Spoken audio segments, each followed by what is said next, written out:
Investor intelligence provides general information only. You should consider seeking independent advice to see how this information relates to your unique circumstances. Please refer to the terms and conditions available at investorintelligence.com.au for more.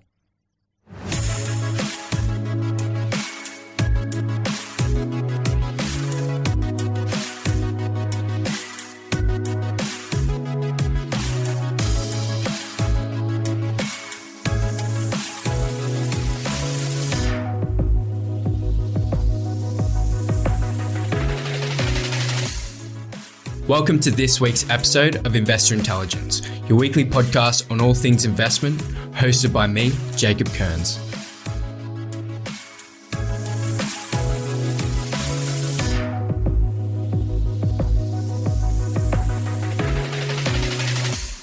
Each quarter, Domain, one of Australia's leading real estate sites, published their house price report. Previously on Investor Intelligence, we've had Dr. Nicola Powell, the Chief of Research and Economics at Domain, to discuss their house price report and some of the work that Domain are doing to analyse, understand the Australian property market. At the end of January, this December's house price report was released and summarised the end of 2023 in the Australian property market. And today, I'm joined by Aaron Best, the Member Experience Director at the Property Mentors, to discuss the pricing report, what it means, and what we're seeing in Australian property. Welcome back, Aaron. Thank you for having me. So the first line of the house price report was pretty interesting and will be pretty interesting for a lot of people. It said that Australia's housing market has now fully recovered from the 2022 downturn. Obviously, that's a big statement. Domain clearly have a lot of data to back it up. Aaron, what's your opinion of this and what does it mean for investors? Well, to be honest, I was here on the podcast in May last year when Domain released their first house price report for 2023. In that episode, I was talking about the fact that we'd just seen the first quarter where price drops had slowed, or in some cases, they'd stopped going down and they were starting to go back up again. In particular, some of the capital cities around Australia, I think it was Sydney at the time, had already started to increase. We've discussed multiple times before on this podcast that the market and the sub-markets within the market follows a fairly consistent process of boom, correction, recovery. That is, prices increase, prices drop a little bit, then prices go back up to the peak of the increase and then keep going. In May, I suggested that what we were seeing in the house price report was reflective of the tail end of correction and the recovery was starting. So what we're seeing now is we're pretty much at the end of the recovery period. Prices are back up to their peak that they were during the COVID boom. To be honest, this recovery period has been a fairly quick one. As the house pricing report discusses, the correction period for houses lasted 3 quarters. The recovery period only took 4. So it was just a little bit longer. And for units, so apartments and small houses, the correction lasted 5 quarters, but it recovered in 3 quarters. So it recovered a lot faster than it actually had been dropping. The Australian property market is powering forward at a rate of knots, despite, as Domain put it, a lot of headwind trying to hold it back. Yeah, and it's interesting going back to the previous podcast we had with Dr. Powell. Obviously, Domain's house price report is all data and not really any opinions in that, but the narrative that the data was showing back then, as you mentioned, was that we were starting to come out of the worst of things, and really interesting to see the data now showing the effect of that. And I've got the report here in front of me, read some figures off. So Sydney has grown by 10.6%, Brisbane by 9.7%, Adelaide 12.7%,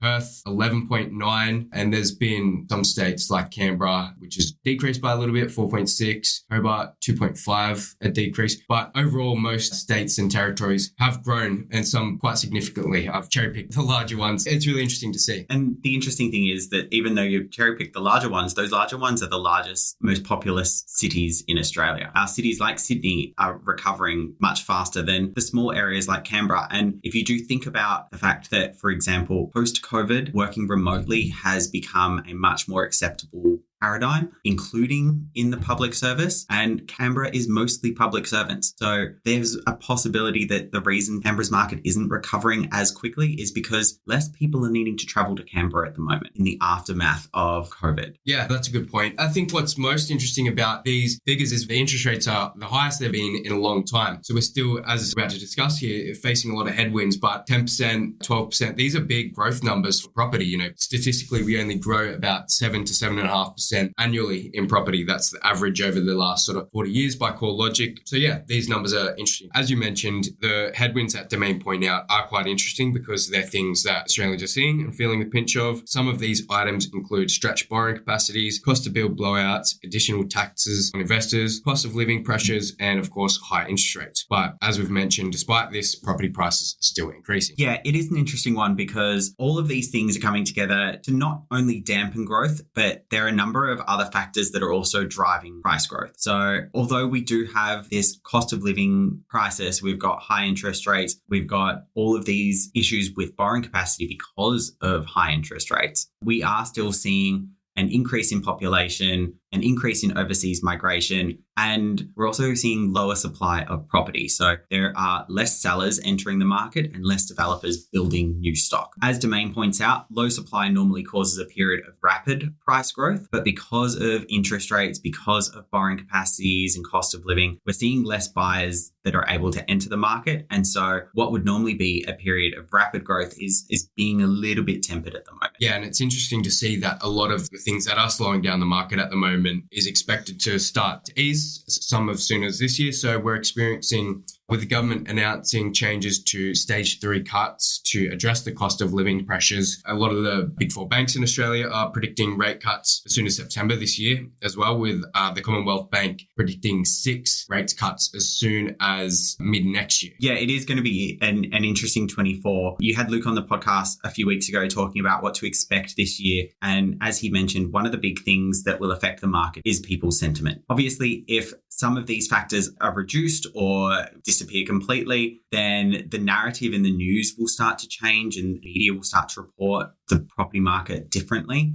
And it will make people feel a little bit more confident about rejoining the market. We often see people wanting to wait until they see what will happen with the market. But realistically, if you do that, and Luke said it all the time, if you're waiting to time the market, you're going to miss out on time in the market. So the people who do sit there and wait and they're like, oh, I'm going to wait until the boom started, well, then you've missed all the opportunities that you could have taken advantage of during the correction and recovery phases. Yeah, no, you're so right. And a lot of the conversation that I've been having over the past year, a lot of people have been wary to enter the market. But now as we come out of this, you're right about the sentiment. Sentiment is starting to change with a lot of the conversations I'm having on property forums. I'm reading people are starting to position themselves and get ready for when interest rates do start to come down. So I think the media hasn't started to talk about it too much yet, but they will soon. And when that happens, sentiment is going to change in a big way. And as you mentioned, it was CBA that came out and reported that they're expecting 6 cuts to the cash rate between now and the middle of next year. And obviously 6 is a really large number. We went from 11 rate hikes to now 6 rate cuts.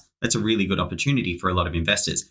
It's expected that it's going to be about 0.75% that it will drop over those 6 interest rate cuts. But what's interesting about that is when we were seeing interest rate rises, CBA was always the conservative voice of the big 4 banks. Right. You usually had CBA and Westpac being a little bit more conservative about what they were predicting. They were normally saying, yes, there's going to be a rate hike. Yes, there's going to be a rate hike. Yes, there's going to be a rate hike, even when the other banks were saying there wouldn't be. And now that they're saying, oh, there's going to be rate cuts, if they're still using that same data that they've always used, then it builds that confidence a little bit more to say, okay, well, the conservative bank is now saying we're going to get cuts. That's a great opportunity. And it will start to hopefully, as we've said, build up that good sentiment in the property market again. And we'll start to see us move out of that recovery phase back into potentially a boom. It's not to say that we are on the edge of a boom or that we're definitely going to see a period of massive growth this year, but everything that we're seeing at the moment is encouraging that we will see growth this year. Yeah, I think as opposed to the previous few years, there's a lot of catalysts and positive things that are set to happen in the market, whereas previously there's been a lot of negative things that obviously had an effect on the market. No, you're so right. Another interesting thing from the house price report, within it, they had the words record high mentioned about 4 or 5 times within the first few paragraphs. And the annual gains for houses are the steepest they've been in 18 months and in units for 2 years. That kind of information, house prices gaining at the steepest rate in 18 months and units gaining in the steepest rate in 2 years,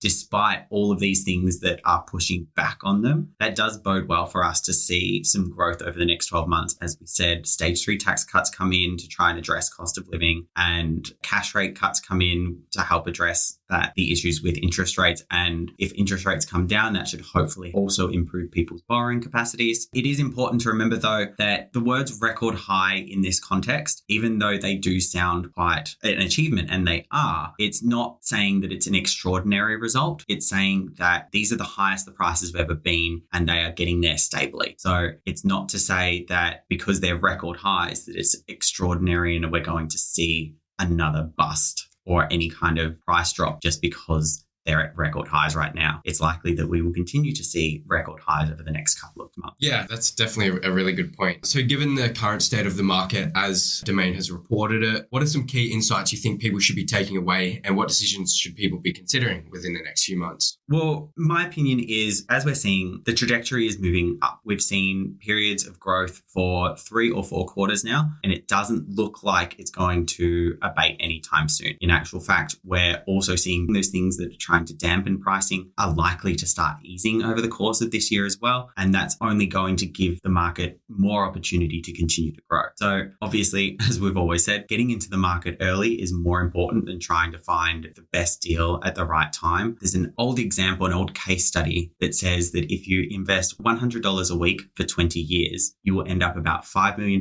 better off than someone who invested $200 over 10 years. So the amount of time that you spend in the market is drastically more important than just trying to reach the same amount of investment at any given time. People should also be thinking about the fact that we often hear people saying, oh, I'm waiting for interest rates to come down. I'm waiting for interest rates to come down. If interest rates come down and you're already a mortgage holder, you reap the benefits of it in the same way that someone who waited until interest rates came down and then decided to buy and get a mortgage. So if you were to buy now at today's prices, you'd still get the interest rate cut in 6 months' time if it happens. Whereas if you wait 6 months until the cut happens and then you decide to buy, the prices potentially will have increased. We've just talked about the fact that this quarter, house prices have increased by their steepest rate in 18 months. What's going to happen over the next 2 quarters? If you continue to wait, you're potentially missing out on growth opportunities only to benefit from something that you would have gotten anyway with interest rates. Yeah, for sure. And I think on that, people who have been waiting for interest rates tend to fall in 2 buckets. The people that literally can't borrow and the people that think prices are going to come down. But as we've seen from the data, it's sort of been a mistake. They've missed out on a lot of growth just because we've seen a lot of that growth, as we've discussed, with the easing of some of the headwinds and the positive catalysts from interest rates, population growth does look like to make for an interesting 2024 and beyond that as well. I'm really looking forward to it. I'm really interested to see what this year brings us as far as property goes. And we'll see when the next house price report comes out in May, whether or not we are still seeing that we will potentially have moved completely out of recovery and we'll be well on our way towards the next sort of boom moment in the Australian property market. Yeah, no, that'll be interesting. I'm looking forward to that one. Well, thanks again for coming on, Aaron, and looking forward to having you back. Great. Thank you for having me.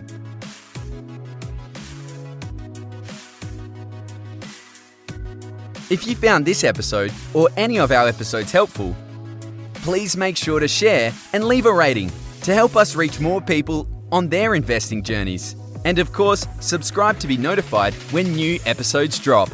Make sure to follow the podcast on Instagram at Investor Intelligence Podcast. You can find links to our other socials in the show notes, including a link to the Property Mentors weekly blog. If you're ready to get your property portfolio in shape for financial freedom, check out Luke's latest book, Property Fit. You can get yourself a copy at www.propertyfitbook.com.au.